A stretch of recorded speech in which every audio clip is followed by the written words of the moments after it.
ನಮ್ಮ ಕೇಂದ್ರದ ನಾಯಕರು ಕರ್ನಾಟಕದಲ್ಲಿ ಉಳಿದಂಥ ಸೀಟುಗಳ ಬಗ್ಗೆ ಚರ್ಚೆ ಮಾಡೋಕ್ಕೆ ನಿನ್ನೆ ಕರೆದಿದ್ರು.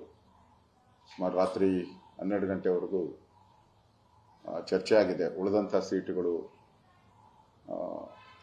ಹಂಚಿಕೆ ಮಾಡೋದ್ರ ಬಗ್ಗೆ, ಉಳಿದಂಥ ಸೀಟುಗಳನ್ನು ಡಿಕ್ಲೇರ್ ಮಾಡೋದ್ರ ಬಗ್ಗೆ ಸವಿಸ್ತಾರವಾದಂಥ ಚರ್ಚೆ ಆಗಿದೆ. ಈಗಾಗಲೇ ಬಿಜೆಪಿ ಹೆಚ್ಚು ಸ್ಥಾನಗಳನ್ನು ಕರ್ನಾಟಕದ ಆಲ್ಮೋಸ್ಟ್ ಆಲ್ 80% ಸ್ಥಾನಗಳನ್ನು ಈಗಾಗಲೇ ಡಿಕ್ಲೇರ್ ಮಾಡಿದ್ದೀರಿ. ಉಳಿದಂಥ ಸ್ಥಾನಗಳನ್ನು ಮಾಡಬೇಕು ಅನ್ನೋ ದೃಷ್ಟಿಯಿಂದ ನಮ್ಮನ್ನು ಕರೆದಿದ್ರು. ನಾವೆಲ್ಲ ಬಂದಿದ್ರಿ ಡೆಲ್ಲಿಗೆ. ಚರ್ಚೆ ಆಗಿದೆ.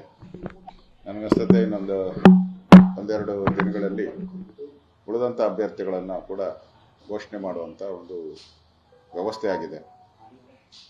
ಈಗಾಗಲೇ ಕರ್ನಾಟಕದಲ್ಲಿರುವಂಥ ಕಾಂಗ್ರೆಸ್ ಸರ್ಕಾರ ಒಂದು ರೀತಿ ದಿವಾಳಿಯಾಗಿದೆ. ಬರದಲ್ಲಿ ರೈತರಿಗೆ ಹಣ ಕೊಡೋಕ್ಕೂ ಕೂಡ ಅವ್ರ ಹತ್ರ ಹಣ ಇಲ್ಲ. ಕುಡಿಯೋ ನೀರಿಗಂತೂ ಕರ್ನಾಟಕದಲ್ಲಿ ಆಕಾರ ಶುರುವಾಗಿದೆ. ವಿಶೇಷವಾಗಿ ಬೆಂಗಳೂರನ್ನು ಬಿಟ್ಟು ಮೊದಲ ಬಾರಿಗೆ ಸುಮಾರು 40-50 ವರ್ಷಗಳ ಇತಿಹಾಸದಲ್ಲಿ ಬೆಂಗಳೂರಿಂದ ಗುಳೆ ಹೋಗುವಂಥದ್ದನ್ನು ನೋಡಿಲ್ಲ. ಬೆಂಗಳೂರಿಗೆ ಎಲ್ಲ ಗುಳೆ ಬರ್ತಾ ಇದ್ರು, ಬೇರೆ ಬೇರೆ ಕಲಬುರಗಿ, ಬೇರೆ ಬೇರೆ ಜಿಲ್ಲೆಗಳಿಂದ ಉದ್ಯೋಗಕ್ಕಾಗಿ. ಮೊದಲ ಬಾರಿಗೆ ಬೆಂಗಳೂರಿಂದನೇ ಗುಳೆ ಹೋಗುವಂಥ ಪರಿಸ್ಥಿತಿಯನ್ನ ಕಾಣ್ತಾ ಇದ್ರಿ. ಎಲ್ಲ ಕಡೆ ಖಾಲಿ ಕೋಡೆಗಳು, ಟ್ಯಾಂಕರ್ಗಳ ಹಾವಳಿ, ಇವೆಲ್ಲ ನೋಡ್ತಾ ಇದ್ರೆ ಕರ್ನಾಟಕದಲ್ಲಿರುವಂಥ ಕಾಂಗ್ರೆಸ್ ಸರ್ಕಾರ ದಿವಾಳಿಯಾಗಿದೆ. ಲೋಕಸಭಾ ಚುನಾವಣೆಯಲ್ಲಿ ಜನ ಈ ಕಾಂಗ್ರೆಸ್ಗೆ ಸರಿಯಾದಂಥ ಪಾಠವನ್ನು ಕಲಿಸ್ತಾರೆ. ಒಂದ್ ಕಡೆ ಭಯೋತ್ಪಾದಕರ ದಾಳಿ, ಒಂದ್ ಕಡೆ ಇನ್ನೊಂದ್ ಕಡೆ ವಿಧಾನಸೌಧದಲ್ಲಿ ಪಾಕಿಸ್ತಾನ ಜಿಂದಾಬಾದ್ ಅನ್ನೋ ಒಂದ್ ಕಡೆ, ನಿನ್ನೆನೂ ಕೂಡ ಚಿಕ್ಕಪೇಟೆಯಲ್ಲಿ ವರ್ತಕರ ಮೇಲೆ ವಸೂಲಿಗೆ ಇಳಿದಂಥ ದಂಧೆಗಳನ್ನು ನೋಡ್ತಾ ಇದ್ರೆ ಕರ್ನಾಟಕದಲ್ಲಿ ಕಾನೂನು ಸುವ್ಯವಸ್ಥೆ ಪೂರ್ತಿ ಹಾಳಾಗಿದೆ ಅಂತ ಅನಿಸುತ್ತೆ. ಈ ಎಲ್ಲ ದೃಷ್ಟಿಯಿಂದ ಇವತ್ತು ಮೋದಿಯವರ ನೇತೃತ್ವದಲ್ಲಿ ಮೋದಿಯವರಿಗಿರುವಂಥ ವರ್ಚಸ್ಸು ಮತ್ತು ಕಳೆದ 10 ವರ್ಷದಲ್ಲಿ ಮೋದಿಯವರು ಈ ದೇಶದ ಸರ್ವತೋಮುಖ ಅಭಿವೃದ್ಧಿಗೆ ಸಬ್ಕಾ ಸಾಥ್ ಸಬ್ಕಾ ವಿಕಾಸ್ ಅನ್ನೋ ಒಂದು ಉದ್ದೇಶ ಇಟ್ಕೊಂಡು ಇಡೀ ದೇಶದಲ್ಲಿ ಇವತ್ತು ಜನ ಮೋದಿಯ ಪರವಾಗಿ ಇರುವಂಥದ್ದು. ಮತ್ತೆ ಕಾಂಗ್ರೆಸ್ ಒಂದು ರೀತಿ ಹೀನಾಯ ಸ್ಥಿತಿಯಲ್ಲಿದೆ. ಸಿದ್ದರಾಮಯ್ಯ ಹೇಳಿದ್ದಾರೆ, ನಾನು ಪ್ರಬಲ್ ಬಹಳ strong CM, prime minister weak prime minister ಅಂತ. ಅದಕ್ಕೆ ಈಶ್ವರಪ್ಪನವರ ಘಟನೆಯನ್ನ ಬಂಡಾಯ ಎದ್ದಿದ್ದಾರೆ ಅನ್ನೋದು ಹೇಳಿದ್ದಾರೆ. ಈಶ್ವರಪ್ಪನವ್ರದ್ದು ನೆನ್ನೆ ಮೊನ್ನೆ ಘಟನೆ. ನಿಮ್ಮ ಕಾಂಗ್ರೆಸ್ಸಿನ ನಾಯಕರು ಮಲ್ಲೇಶ್ವರ, ಹರಿಪ್ರಸಾದ್, ರಾಷ್ಟ್ರೀಯ ಪ್ರಧಾನ ಕಾರ್ಯದರ್ಶಿಗಳು, ಅವರು ನಿಮ್ಮ ಮೇಲೆ ಓಬ್ಲೆಟ್ ವಾಚ್ ಇರ್ಬೋದು, ನಿಮ್ಮ ಪಂಚೆ, ಶರ್ಟು, ಶೂ ಎಲ್ಲ ಬಗ್ಗೆ ಮಾತಾಡಿದ್ದಾರೆ. ಅವರು ಮಜಾವಾದಿ ಅಂತ ಎಲ್ಲ ಹೇಳಿದ್ದಾರೆ. ನೀವೇನು ಅವ್ರ ಮೇಲೆ ಕ್ರಮ ತೆಗೆದುಕೊಂಡಿದ್ದೀರಾ? ನೀವೆಂಗ್ ಸ್ಟ್ರಾಂಗ್ ಸಿಎಂ ಆಗ್ತೀರಾ? ನೀವು ನಿಮ್ಮ ಪಕ್ಷದಲ್ಲೇ ನಿಮಗೆ ಬೆಲೆ ಇಲ್ಲ ಅಂತ ಹೇಳಿದ್ರೆ ಮೋದಿ ಅವರ ಬಗ್ಗೆ ಟೀಕೆ ಮಾಡೋಕ್ಕೆ ನಿಮ್ಗೇನು ನೈತಿಕ ಅಧಿಕಾರ ಇದೆ? ಮೋದಿಯನ್ನ ವಿಶ್ವಮಾನ್ಯ ನಾಯಕ ಅಂತ ಗುರುತು ಮಾಡಿದ್ದಾರೆ. ಇವತ್ತು ಅಮೆರಿಕ ಅಧ್ಯಕ್ಷ ಇರ್ಬೋದು, ರಷ್ಯಾದ ಅಧ್ಯಕ್ಷ ಇರ್ಬೋದು, ಗೌರವ ಕೊಡ್ತಾರೆ. ಆದರೆ ನೀವು ಸಿಎಂ ಆಗಿ ಕಳಪೆ ಸಿಎಂ, ಇತಿಹಾಸದಲ್ಲಿ ಕಂಡರಿಯಾದಂಥ ಒಂದು ಕಳಪೆ ಸಿಎಂ ಅಂದ್ರೆ ನೀವೇ. ಯಾಕಂದ್ರೆ ಇಡೀ ಸರ್ಕಾರವನ್ನ ಪಾಪರ್ ಮಾಡಿದಂಥವ್ರು ನೀವೇ. ಮತ್ತೆ ಮೊದಲ ಬಾರಿಗೆ ಡಿಫಿಸಿಟ್ ಒಂದು ಬಡ್ಜೆಟ್ ಅನ್ನ ಕೊಡೋ ಮುಖಾಂತರ ಹಿಂದೆಂದೂ ಕಾಣದಷ್ಟು ಸಾಲ, 1,05,000 ಕೋಟಿ ಸಾಲಕ್ಕೆ ನೂಕದಂತವರು ಸಿದ್ದರಾಮಯ್ಯನವರು. ಅದೃಷ್ಟಿಯಿಂದ ನೀವೇನು ಪವರ್ಫುಲ್ ಸಿಎಂ ಅಲ್ಲ, Modi is the powerful PM. Okay sir, ಈಗ ಈಶ್ವರಪ್ಪ ಅವರು ಅಸಮಾಧಾನ, ಇನ್ನೊಂದು ಕಡೆ ಮಾಧುಸ್ವಾಮಿ ಅವರು ಅಸಮಾಧಾನ. ಈಶ್ವರಪ್ಪ ಅವರು ಹೇಳ್ತಿದ್ದಾರೆ, ಲೋಕಸಭಾ ಚುನಾವಣೆ ನಂತರ ವಿಜೇಂದ್ರ ಅವರು ತಮ್ಮ ಸ್ಥಾನಕ್ಕೆ ರಾಜೀನಾಮೆಯನ್ನು ಕೊಡಬೇಕಾಗುತ್ತೆ ಅಂತ.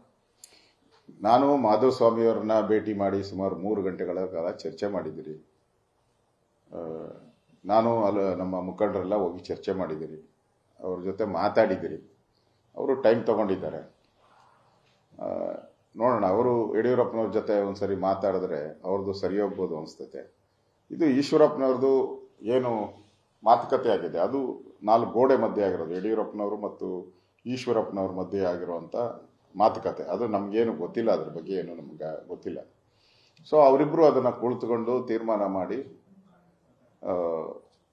ಅದರ ಬಗ್ಗೆ ಒಂದು ನಿಲುವನ್ನು ತೆಗೆದುಕೊಳ್ತಾರೆ ಅನ್ನೋ ವಿಶ್ವಾಸ ಇದೆ. ನನಗನ್ಸ್ತದೆ ಈಶ್ವರಪ್ಪನವ್ರು ನಮ್ಮ ಹಳೆಯ ಕಾರ್ಯಕರ್ತರು, ಯಾವುದೇ ಕಾರಣಕ್ಕೂ ಅವ್ರ ಪಾರ್ಟಿ ಬಿಡೋ ಪ್ರಶ್ನೆ ಇಲ್ಲ. ನನಗನ್ಸ್ತದೆ ಇನ್ನೊಂದು ವಾರದೊಳಗಡೆ ಈಶ್ವರಪ್ಪನವರು ಸರಿದಾರಿಯಲ್ಲಿ ಬರ್ತಾರೆ ಮತ್ತು ಆ ವಿಶ್ವಾಸ ಇದೆ. ಅವರು ನಮ್ಮ ಹಳೆಯ ಕಾರ್ಯಕರ್ತರು, ಯಾವುದೇ ಕಾರಣಕ್ಕೂ ದುಡುಕಿನ ನಿರ್ಧಾರ ತೆಗೆದುಕೊಳ್ಳಲು ನಾವು ವಿಶ್ವಾಸ ಇದೆ. ನಾನೇ ಮನವೊಲಿಸಿದ್ರು ನಾನು ಬಗ್ಗಲ್ಲ, ಮೋದಿ ಬಂದು ಹೇಳಿದ್ರು ನಾನು ಅವರಿಗೆ ಮನವೊಲಿಸಿ ಅನ್ನುವಂಥದ್ದು ಹೇಳ್ತೀನಿ. ನೋಡ್ತಾ ಇರಿ, ಒಂದು ವಾರ ಆದ್ಮೇಲೆ ಏನಾಗುತ್ತೆ. ಅಲ್ಲ, ಯಾಕಂದ್ರೆ ಬಹಿರಂಗವಾಗಿ ಅವರ ಅಸಮಾಧಾನವನ್ನು ಹೊರೆ ಹಾಕ್ತಾನೆ ಇದ್ದಾರೆ. ಹೆಸರು ಹಿಡಿದು ಹೇಳ್ತಾ ಇಲ್ಲ, ಯಾವ ಒಂದು ಹೈಕಮಾಂಡ್ ಅಥವಾ ಸ್ಟೇಟ್ ಕಮಾಂಡ್ ಹಿಂಗೆ ಹೇಳ್ತಾ ಇಲ್ಲ. ಅವರು ಹೇಳ್ತಾ ಇರೋದು ಹೆಸರು ಹಿಡಿದು ಕುಟುಂಬ ಅಂತ ಹೆಸರುಗಳನ್ನು ಪ್ರಸ್ತಾಪ ಮಾಡಿ ನಾನು ಅದ್ರ ಬಗ್ಗೆ ನಾನು ಕಾಮೆಂಟ್ ಏನು ಮಾಡಕ್ ಹೋಗಲ್ಲ. ಈಶ್ವರಪ್ಪನವ್ರದ್ದು 100% ಸರಿ ಹೋಗ್ತದೆ. ನಮ್ಮ ಕೇಂದ್ರ ನಾಯಕರು ಮಾತಾಡ್ತಾ ಇದ್ದಾರೆ, ಮತ್ತೆ ಯಡಿಯೂರಪ್ಪನವರು ಮಾತಾಡ್ತೀನಿ ಅಂತ ಹೇಳಿದ್ದಾರೆ. ಸರ್, ಸದಾನಂದ ಗೌಡರು ಬಿಜೆಪಿಯಿಂದ ಕಾಂಗ್ರೆಸ್ಗೆ ಸೆಳೆಯಬೇಕು ಅನ್ನುವಂತ ನಿಟ್ಟಿನಲ್ಲಿ ಚರ್ಚೆ ನಡೀತಿದೆ. ಬಹುತೇಕ ನಾನು ಕೂಡ ನೆನ್ನೆ ಭೇಟಿ ಮಾಡಿ ಬಂದಿದ್ದೀನಿ. ನಾನು, ಅಶ್ವಥ್ ನಾರಾಯಣ್ ಅವರು, ನಮ್ಮ MLA ಮುನ್ರಾಜ್ ಅವರು ಎಲ್ಲ ಕೂಡ ನಾವು ಭೇಟಿ ಮಾಡಿ ಬಂದಿದ್ದೀನಿ ನಿನ್ನೆ. ಅವ್ರು ಆ ಥರದ್ದೇನೋ ದುಡುಕಿದ ನಿರ್ಧಾರ ತಗೊಳಲ್ಲ. ಅವ್ರಿಗೆ ಬೆಂಗಳೂರು ನಾರ್ತ್ ಲೋಕಸಭಾ ಕ್ಷೇತ್ರದಲ್ಲಿ ಟಿಕೆಟ್ ಸಿಗ್ತತೆ ಅನ್ನೋ ವಿಶ್ವಾಸ ಇತ್ತು. ಎಲ್ಲ ಇಬ್ಬರು ಮಾಜಿ CMಗಳಿಗೆ ಕೊಟ್ಟಿದ್ದೀರಾ, ನನಗೂ ಕೊಡ್ತಾರೆ ಅನ್ನೋ ವಿಶ್ವಾಸ ಅವ್ರು ಇಟ್ಕೊಂಡಿದ್ದಾರೆ. ನೋಡೋಣ, ಕಾದು ನೋಡೋಣ, ಇನ್ನೂ ಅವಕಾಶ ಇದೆ. ಚಿಕ್ಕಬಳ್ಳಾಪುರದಲ್ಲಿ ಅವಕಾಶ ಇದೆ ಅಂತ ಗೊತ್ತಿಲ್ಲ. ನಮ್ಮ ಕೇಂದ್ರ ನಾಯಕರು ಎಲ್ಲಿ ಕೊಡಬೇಕು ಏನು ಅನ್ನೋದ್ರ ಬಗ್ಗೆ ತೀರ್ಮಾನವನ್ನು ಮಾಡ್ತಾರೆ. ಅದರಿಂದ ಯಾರು ಕೂಡ ದುಡುಕಿನ ನಿರ್ಧಾರ ಮಾಡೋದು ಬೇಡ. ಬಿಜೆಪಿಯ ನಮ್ಮ ರಾಷ್ಟ್ರೀಯ ನಾಯಕರು ಎಲ್ಲವನ್ನ ಅಳೆದು ತೂಗಿ ನೋಡಿ ಗೆಲ್ಲುವಂಥ ಒಂದು ಮಾನದಂಡದಲ್ಲಿ ಈ ಸರಿ ಟಿಕೆಟ್ಗಳನ್ನು ಕೊಟ್ಟಿದ್ದಾರೆ. ಇದರಲ್ಲಿ ಸರ್ವೆ ಇರ್ಬೋದು, ಬೇರೆ ಬೇರೆ ಮಾನದಂಡಗಳನ್ನು ಉಪಯೋಗ ಮಾಡ್ಕೊಂಡು ಕೊಟ್ಟಿದ್ದಾರೆ. ಒಟ್ಟಾರೆ ಪಕ್ಷವನ್ನ ಗೆಲ್ಲಿಸುವಂಥ ದೃಷ್ಟಿಯಿಂದ, ಪಕ್ಷವನ್ನ ಬಲಪಡಿಸುವಂಥ ದೃಷ್ಟಿಯಿಂದ, ಮತ್ತೆ ಮೋದಿ ಈ ದೇಶದ ಪ್ರಧಾನಿ ಆಗಬೇಕು ಅನ್ನೋ ದೃಷ್ಟಿಯಿಂದ ಏನು ಘೋಷಣೆಗಳನ್ನು ಮಾಡಿದ್ದಾರೆ ಆ ದೃಷ್ಟಿಯಿಂದ ಮಾಡಿದ್ದಾರೆ. ಅಸಮಾಧಾನವನ್ನು ವ್ಯಕ್ತಪಡಿಸಿದಾಗ ಸದಾನಂದ ಗೌಡರು, ನೀವೆಲ್ಲರೂ ಮನೆಗೆ ಹೋಗಿ ನಾನು ನಿಲ್ಲಲ್ಲ ಅಂತ ಹೇಳಿದಾಗ್ಲೂ ಕೂಡ ನೀವೆಲ್ಲ ಮನೆಗೆ ಹೋಗಿ ವಿಶ್ವಾಸ ತುಂಬಿ ನೀವು ನಿಲ್ಬೇಕು ಅಂತ ಹೇಳಿದ್ರಿ. ಆದ್ರೆ ಟಿಕೆಟ್ ಅನ್ನೋಂಥ ಸಂದರ್ಭ ಬಂದಾಗ ಈ ರೀತಿ ಕ್ಷೇತ್ರದಲ್ಲೇ ಬೇರೆಯವರಿಗೆ ಅವಕಾಶ ಮಾಡಿಕೊಡ್ರು. ಇಲ್ಲ, ನಾವೆಲ್ಲರೂ ನಾನಿರ್ಬೋದು, ಅಶ್ವಥ್ ನಾರಾಯಣ ಇರ್ಬೋದು, ಬೊಮ್ಮಾಯಿ ಇರ್ಬೋದು, ನಮ್ಮ MLAಗಳು ಎಲ್ಲರೂ ಕೂಡ ಸದಾನಂದ ಗೌಡರಿಗೆ ಒಳ್ಳೇದಾಗ್ಲಿ ಅನ್ನೋ ದೃಷ್ಟಿಯಿಂದ ನಾವು ಅವ್ರಿಗೆ ವಿನಂತಿಯನ್ನ ಮಾಡಿದ್ರಿ. ಏರಿಯಾದಲ್ಲಿ ಒಳ್ಳೆ ಕೆಲಸ ಮಾಡಿದ್ದಾರೆ, ಎಲ್ಲರ ಜನರ ಪ್ರೀತಿಯನ್ನ ಗಳಿಸಿದ್ದಾರೆ ಅನ್ನೋ ದೃಷ್ಟಿಯಿಂದ ನಾವು ಅವರು ಸ್ಪರ್ಧೆ ಆದರೆ ಒಳ್ಳೇದು. ಯಾಕಂದ್ರೆ 2 ಬಾರಿ 3 ಬಾರಿ ಇಲ್ಲಿ ಗೆದ್ದಿದ್ದಾರೆ. ಅದರಿಂದ ಅವ್ರಿಗೆ ಗೆಲ್ಲುವ ಈಸಿ ಆಗ್ತೈತೆ ಅನ್ನೋ ದೃಷ್ಟಿಯಿಂದ ನಾವು ಸಲಹೆಯನ್ನ ಕೊಟ್ಟಿದ್ದು ನಿಜ. ಸದಾನಂದ ಗೌಡರಿಗೆ ಸಲಹೆಯನ್ನ, ಅವ್ರು ಒಳ್ಳೆಯದಕ್ಕೋಸ್ಕರ ನಾವು ಸಲಹೆಯನ್ನ ಕೊಟ್ರಿ. ನಮ್ಮ ನಾಯಕರವರು ಅದಕ್ಕೋಸ್ಕರ ನಾವು ಸಲಹೆಯನ್ನ ಕೊಟ್ಟಿದ್ದು ನಿಜ. ನಾನಂತಲ್ಲ, ಎಲ್ಲರೂ ಕೊಟ್ಟಿದ್ದೀರಿ, ನಾವು ಒಬ್ಬನೇ ಅಂತಲ್ಲ, ಎಲ್ಲರೂ ಕೊಟ್ಟಿದ್ದೀರಿ. ಅವ್ರಿಗೆ ಟಿಕೆಟ್ ಕೊಡಬೇಕು ಅಂತಾನು ಕೂಡ ಇಡೀ ನಮ್ಮ ಸ್ಥಳೀಯವಾದಂಥ ನಾರ್ತ್ ಪಾರ್ಲಿಮೆಂಟರಿ ಕ್ಷೇತ್ರದ ಎಲ್ಲ ನಮ್ಮ ಸಂಘಟನೆಯವರು ಕೂಡ ಅವ್ರಿಗೆ ಕೊಡಬೇಕು ಅಂತ ಹೇಳಿದ್ದು ನಿಜ. ಇದರಲ್ಲಿ ಸುಳ್ಳೇನೂ ಇಲ್ಲ. ಸರ್, ಈಗ ಕಳೆದ ವಿಧಾನಸಭೆ ಚುನಾವಣೆಯಲ್ಲಿ ಬಿಜೆಪಿ ಲಿಂಗಾಯತರನ್ನ ಕಡೆಗಣಿಸಿತ್ತು, ಲೋಕಸಭೆಯಲ್ಲಿ ಒಕ್ಕಲಿಗರನ್ನ ಕಡೆಗಣಿಸ್ತಾ ಇದೆ.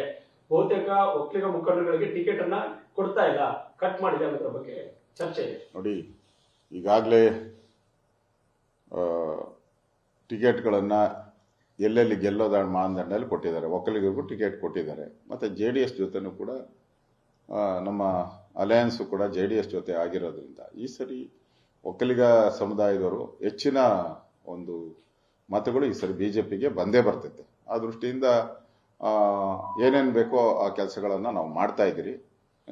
ಇನ್ನು ಫೈನಲ್ ಟಿಕೆಟ್ ಅನೌನ್ಸ್ ಆಗಬೇಕಲ್ಲ, ಕಾದ್ ನೋಡಿ. ಇನ್ನು ನಿರೀಕ್ಷೆ ಇದೆಯಾ ಸರ್? ಈಗ ಮತ್ತೆ ಒಕ್ಕಲಿಗ ನಾಯಕರಿಗೆ ಟಿಕೆಟ್ 100% ನಿರೀಕ್ಷೆ ಇದೆ. 100% ಒಕ್ಕಲಿಗರಿಗೆ ಇನ್ನಷ್ಟು ಸೀಟು ಸಿಗುತ್ತೆ. JDS ಜೊತೆ ಮೈತ್ರಿ ಅಂತಿಮ ಆಯ್ತಾ? ಎಷ್ಟು ಸೀಟ್ ಕೊಡಬೇಕು ಅನ್ನುವಂಥದ್ದು ಆಯ್ತಾ? ಏನು ಇನ್ನೂ ನಡೀತಾ ಇದೆ. ಇನ್ನು ಕೋಲಾರದ್ದು ಏನು ಫೈನಲೈಸ್ ಆಗಿಲ್ಲ. ಇನ್ನು 2 ಅಥವಾ 3 ಅನ್ನೋ ಮಾನದಂಡದಲ್ಲಿ ಚರ್ಚೆಗಳು ನಡೀತಾ ಇದೆ. ನಮ್ಮ ರಾಷ್ಟ್ರೀಯ ಅಧ್ಯಕ್ಷರು ಮಾತಾಡ್ತೀನಿ ಅಂತ ಹೇಳಿದ್ದಾರೆ, ಕುಮಾರಸ್ವಾಮಿ ಅವ್ರ ಜೊತೆ ಮಾತಾಡ್ತೀನಿ ಅಂತ ಹೇಳಿದ್ದಾರೆ. ಇವತ್ತು ಅವರೇನೋ ಆಸ್ಪತ್ರೆಗೆ ಹೋಗಿದ್ದಾರೆ. ಆ ದೃಷ್ಟಿಯಿಂದ ಮಾತುಕತೆ ಆಗುತ್ತೆ. ಅಲ್ಟಿಮೇಟ್ ಆಗಿ JDS ಮತ್ತು ಕಾಂಗ್ರೆಸ್ ಹಾಲು ಜನರಂತೆ ಕೆಲಸ ಮಾಡ್ತೀವಿ ನಾವು. ಹೊಂದಾಣಿಕೆಯಲ್ಲಿ ಯಾವುದೇ ರೀತಿ ಬಿರುಕಾಗಲ್ಲ. ಸೀಟ್ಗಳಲ್ಲಿ ವ್ಯತ್ಯಾಸ ಆಗ್ಬೋದಷ್ಟೇ. ಹೊಂದಾಣಿಕೆಯಲ್ಲಿ ಯಾವುದೇ ರೀತಿ ಬಿರುಕು ಆಗಲ್ಲ, ತೊಂದರೆನೂ ಆಗಲ್ಲ. ಸರ್, ಈಗ ನೀವು ಕೋಲಾರದ ಬಗ್ಗೆ ಇನ್ನೂ ಯಾವುದೇ ನಿರ್ಧಾರ ತಗೊಳ್ಳದೇ ಇರೋದೇ ಕುಮಾರಸ್ವಾಮಿ ಅವರ ಸಿಟ್ಟಿ ಕಾರಣ ಆಗ್ತದೆ, ಅಸಮಾಧಾನ ಕಾರಣ ಆಗ್ತದೆ. ನೋಡಿ, ಕುಮಾರಸ್ವಾಮಿ ಅವರು ಹಲವಾರು ಬಾರಿ ಬಂದು ಭೇಟಿ ಮಾಡಿದ್ದಾರೆ ಡೆಲ್ಲಿಯವರು. ಏನೇನು ನಡೆದಿದೆ ಅವರಿಬ್ಬರಿಗೂ ಗೊತ್ತಿದೆ. ಆ ದೃಷ್ಟಿಯಿಂದ ನಮ್ಮ ನಾಯಕರು ನಿನ್ನೆ ಮಾತಾಡುವಾಗ ಹೇಳಿದ್ದಾರೆ, ನಾವು ಮಾತಾಡ್ತೀವಿ ಅವ್ರ ಜೊತೆ ಅಂತ ಹೇಳಿದ್ದಾರೆ. ಸೊ ಆ ದೃಷ್ಟಿಯಿಂದ ಎಲ್ಲ ಸುಖಾಂತಿ ಆಗುತ್ತೆ. JDS ಮತ್ತು BJPಯ ಒಂದು ಸಂಬಂಧ ಏನಿದೆ 100ಕ್ಕೆ 1000% ಸುಖಾಂತಿ ಆಗುತ್ತೆ. BJP ಮತ್ತು JDS ಕಾರ್ಯಕರ್ತರು ಅಣ್ಣ ತಮ್ಮಂದರ ರೀತಿ ಈ ಪಾರ್ಲಿಮೆಂಟ್ ಚುನಾವಣೆಯಲ್ಲಿ ಯಾರೇ ನಿಲ್ಲಿ, JDS ನಿಂತರೂ ನಾವು ಕೆಲಸ ಮಾಡ್ತೀರಿ, BJP ನಿಂತರೂ ಇದೇ ಆಗಲ್ಲ. 100ಕ್ಕೆ 100% ಒಂದೇ ಒಂದು ಸಣ್ಣ ತೊಂದರೆ ಇಲ್ಲ, ಗೊಂದಲ ಇದೆ, ಇನ್ನೂ ಹೊಂದಾಣಿಕೆ, ಹೊಸ ಹೊಂದಾಣಿಕೆ ಇರೋದ್ರಿಂದ ಗೊಂದಲ ಇದೆ. ಸರ್, ಈಗ ನಿನ್ನೆ ಸಭೆಯಲ್ಲಿ 5 ಕ್ಷೇತ್ರಗಳ ಬಗ್ಗೆ ಚರ್ಚೆ ಆಗಿರುವಂತದ್ದು, 2 ವಿಚಾರದಲ್ಲಿ ಗೊಂದಲ ಇದೆ ಅನ್ನುವಂಥ 2 ಕ್ಷೇತ್ರದಲ್ಲಿ ನೋಡಿ, ಎಲ್ಲ ಚರ್ಚೆ ಆಗಿದೆ, ನಮ್ಮ ಅಭಿಪ್ರಾಯಗಳನ್ನು ತೆಗೆದುಕೊಂಡಿದ್ದಾರೆ. ಸಂಸದೀಯ ಮಂಡಳಿ ಸಭೆ ಸೇರಬೇಕು, ಆ ಸಂಸದೀಯ ಮಂಡಳಿಯಲ್ಲಿ ತೀರ್ಮಾನವನ್ನು ಮಾಡ್ತಾರೆ. ಅಲ್ಲ, ಸುಮಲತಾ ಅವ್ರನ್ನ ಮತ್ತೆ ಚಿಕ್ಕಬಳ್ಳಾಪುರಕ್ಕೆ ತರಬೇಕು ಅನ್ನೋ ಪ್ರಯತ್ನ ಎಲ್ಲ ಆಗಿದೆ ಅನ್ನೋದೆಲ್ಲ ಇನ್ನು ಚರ್ಚೆ ಆಗಿದೆ. ನೆನ್ನೆನೂ ಕೂಡ ಸುಮಲತಾ ಅವರು ಬಂದು ನಮ್ಮ ರಾಷ್ಟ್ರೀಯ ನಾಯಕರು ಭೇಟಿ ಮಾಡಿ ಹೋಗಿದ್ದಾರೆ. ಸೊ ಒಟ್ಟಾರೆ ಒಳ್ಳೇದಾಗುತ್ತೆ, ಪ್ರಶ್ನೆನೇ ಇಲ್ಲ. ಯಾರ್ಯಾರು ಭೇಟಿ ಮಾಡಿದಾರೋ ಅವ್ರ ಜೊತೆ ಎಲ್ಲ ನಮ್ಮ ರಾಷ್ಟ್ರೀಯ ನಾಯಕರು ಮಾತಾಡಿದ್ದಾರೆ. ಸೊ ಅಲ್ಲಿ ಸರ್ವೆ, ಅದು ಮೇನ್ ಮಾನದಂಡ, ಸರ್ವೆ ಮತ್ತು ಸ್ಥಳೀಯವಾದಂಥ ಅಭಿಪ್ರಾಯ ಮತ್ತು ಜಾತಿ ಕಾಂಬಿನೇಷನ್ನು, ಸಾಮಾಜಿಕ ನ್ಯಾಯ ಇವೆಲ್ಲವನ್ನ ಪರಿಗಣನೆ ಮಾಡಿಕೊಂಡು ಈ ಸರಿ ಟಿಕೆಟನ್ನು ಹಂಚಿಕೆಯನ್ನು ಮಾಡ್ತಾ ಇದ್ದಾರೆ. ಧನ್ಯವಾದಗಳು. ನ್ಯೂಸ್ ಫಸ್ಟ್, ನಿರ್ಭೀತಿಯಿಂದ ನಿಮ್ಮ ಪರವಾಗಿ.